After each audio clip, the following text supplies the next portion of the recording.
Hello, let's talk today about the model that is pretty on hype nowadays. The peak of their hype probably already passed, but still model is really interesting and gather a lot of attention, and it's Dunu Talos. If I remember right, it's the Dunu's first attempt to create planar magnetic earphones, but of course Dunu won't be themselves if they haven't implemented something interesting. And in case of these earphones, it's actually an optional balanced armatures. So it's a hybrid model with a big planar magnetic driver, let me see, 14.6 millimeter, dual chamber, dual sized orthodynamic driver, and custom dual super tweeter. And the most interesting feature is that you can actually turn this super tweeter on and off, so you can get either purely planar driver or a hybrid one. So nice, interesting option. And the price is $200. I will add links to Yao Yao Tiger AliExpress shop in the description. And basically let's have a closer look. So package is traditional, pretty simple, but looks nice. Here we've got a photo of the model, and on the back panel we've got basic technical specifications. So 16 ohms of impedance and 100 decibels of sensitivity. So not super easy to drive model, but definitely not the hardest one to drive, because 100 decibels is a bit below average.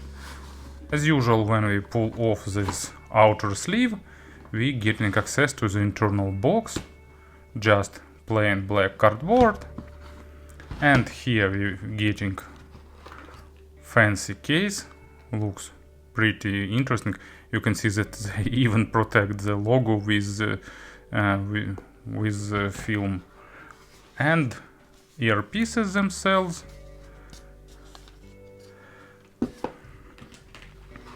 And separate box with a stock cable.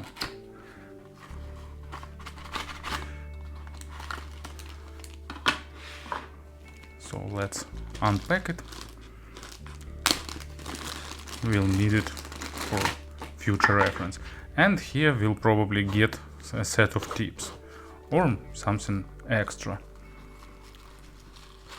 So let's dig inside. Getting 3 different set of tips, cleaning tool, and 6.3 millimeter adapter. So nice, good accessory set. In terms of design, model is also really interesting. You can see it's made of completely of metal. It has black color and interesting non-glossy one.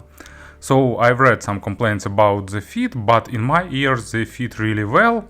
No sharp edges or something to irritate your ear. Spouts have average length, and sound isolation is also about average, but it will be enough for daily commute, public transport, and so on. Interesting ripple-like texture on the faceplates. So design is pretty unique, and that's something we can expect from Dunu. And here are toggle switches that enable and disable balanced armature. I don't know why one option called on and second one is I or 1 or something like that, but it's not that important. Of course there is a lip for holding the tips and protective grill, all that part that I pay attention to. And of course overall level of craftsmanship is also superb, so looks really attractive and fancy.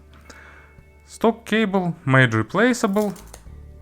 Here used almost classical 2-pin connectors. You can see there is no recessed socket or recessed pins, just absolutely classical 2-pin connector. It fits pretty tightly and holds well.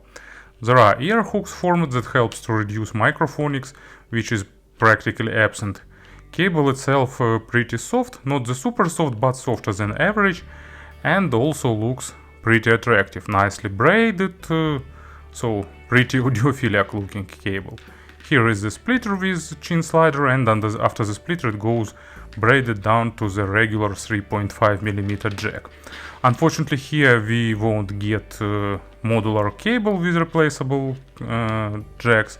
but still accessory set is good, design also, presentation definitely on the good level that we expect from Dunu. And of course about the sound, I gave them about 48 hours of burn-in, and there were pretty noticeable changes during first 10 hours or so. And of course you also need to spend time finding the proper tips. For example, I found that this unusual stock tips gives me the best option. You can see they are really untraditional because there is no spherical dome on the front side. They are flat, and also they are made of sticky aluminum. They are really hard to fit on the spout, so if you have nightmare when tip fell off the spout and stays in your ear, probably it will be one of the solutions. And it's made of sticky silicone, so they fit in your ears, they're fitting nicely into ears, and really strong hold earphones inside. So, in terms of sound, actually it's what you can expect from the planar driver. And I like almost every other reviewer found that I prefer pure planar sound.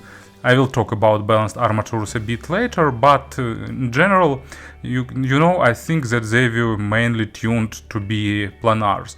And in the planar mode, you getting what you expect, fast sound, and at the same time good amount of air pumped. So it's pretty fast, almost close to balanced armatures, but at the same time more weighty compared to balanced armatures. But still, in general tuning, weight here is a trade-off for speed, resolution and clarity. But at the same time, they're not too focused on the micro contrast, so at the end they give a pretty pleasant listening experience, like really detailed, saturated with overtones, but at the same time not fatiguing or super sharp. So bass is really deep, it goes almost to maximum depth, and it has really good control. It's tight and precise with good punch, but at the same time amount of weight is lower than traditional dynamic drivers offer. So basically it's a model for those who prefer quality over weight. Speed is really good, texturing, amount of small overtones, and because of that sense of realism, great. With electronic music, it's a bit of mixed thing based on taste. I listened Juno Reactor, Massive Attack, and some other tracks that I like, and for me they are pretty enjoyable, but at the same time, of course, comparing to some dynamic drivers, you'll get here less weight. And actually, that's why, as an example for the low frequencies, I selected Hugh Laurie track John Henry. Really great performance, and here of course one of the staples is acoustic bass that saturates the whole track with that sense of foundation, and this model delivers it nicely. It's not adding additional weight, not pushing that acoustic double bass in size or in terms of forwardness, but at the same time you're getting a really good sense of realism. So if you prefer really good detalization that gives nice sense of naturalness, it's a nice option. Mid frequencies are also pretty natural, and they lacking that coloration from the bass that some dynamic or hybrid models offers. Because of that, some can find lower bass, lower mids lacking weight. But at the same time, when it's recorded properly, you're getting necessary amount of weight, just no additional mass, additional worms or something like that. In general, you're getting really good resolution, nice focus on the micro contrast, really wide stage. Depth is just above average, but width is noticeably above average, so it's more wider than deep, but still depth is also pretty okay with good layering. Especially they shine with some acoustical instruments, like if you like chamber music, if you like some solo instrumentals, if you like fortepiano, I don't know, violin, or that records where you're getting just few instruments but nicely recorded, it will be really great option. Also they performs really well with female vocals. Male vocals here are a bit more depending on the record quality. When they are recorded properly, there won't be issues. But if a record lacks a bit of dynamics or weight, this model will show it. Basically, I'd say that they rather tuned to some really good recorded stuff, just because it will allow them to show their full potential. And because of that, for the mid frequencies example, I selected Hiromi Uehara Wanderer. Great piano performance, good accompaniment with rhythm section, all that things recorded really well with tons of and small details, and this model gives them to you, but at the same time not overdoing that, not sound too fatiguing or annoying. And the treble, in general, without balanced armatures, treble sounds like really detailed, even with some traces of basic layering and with superb overtone saturation, but at the same time it's like not boosted, there is no additional energy added here, so it's a good option for those who like good treble but don't like excessive quantity of high frequencies. In this case you'll get really comfortable sound that you'd like. Of course, if record is super sibilant, they will play it still, so like Iron Maiden 7th Son of a 7th Son, that s will sound a bit piercing, but it's the way it's recorded. But in general, it's more like treble safe model. But at the same time, treble here is not too recessed and not over softened, really good in terms of detalization and overall quality. And if you activate this balanced armature mode, you're getting a bit better treble extension. It's above average already, but with armatures you'll get a bit more saturation, and at the same time you get more focus and more energy, and treble will be noticeably boosted. Not over boosted to my taste, but actually coming close to that threshold that I consider comfortable. So I think that vast majority of people will prefer it without treble boost. And as an example, Leïla Martial, Dance Floor, really great female record with a lot of overtones, a lot of nuances, and actually these earphones represented really nicely, but at the same time not boosting it too much. Speaking about pairings, as I've already said, they require some nice source, maybe not something superb, but at least a good digital tonal converter or some mid-segment player. It's actually from good digital tonal converter to mid-segment player. That's the diapason of sources.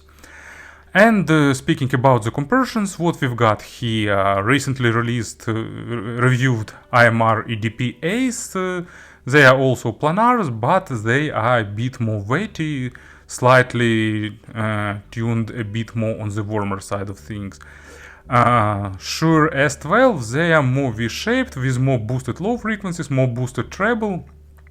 They sound more energetic, but at the same time they're lacking a bit of that rich naturalness that these earphones showed. So it's for those who like more natural sound. 7 Hz Timeless, that pair that I've tested was over warm and really boosted in terms of low frequencies, so it's different representation. So to summarize, it's a really well built earphones with interesting sound that a lot of people will find really enjoying. They're not trying to be like fun or super energetic, they are detailed and technical, but at the same time they're not pushing that forward, so it's also really good for long listening sessions when you'd like to focus on some particular instrument or tune at whole, so it gives you big variety of let's name it audiophilic listening. Thank you for your attention, thank you for watching review to the end, and have a nice day.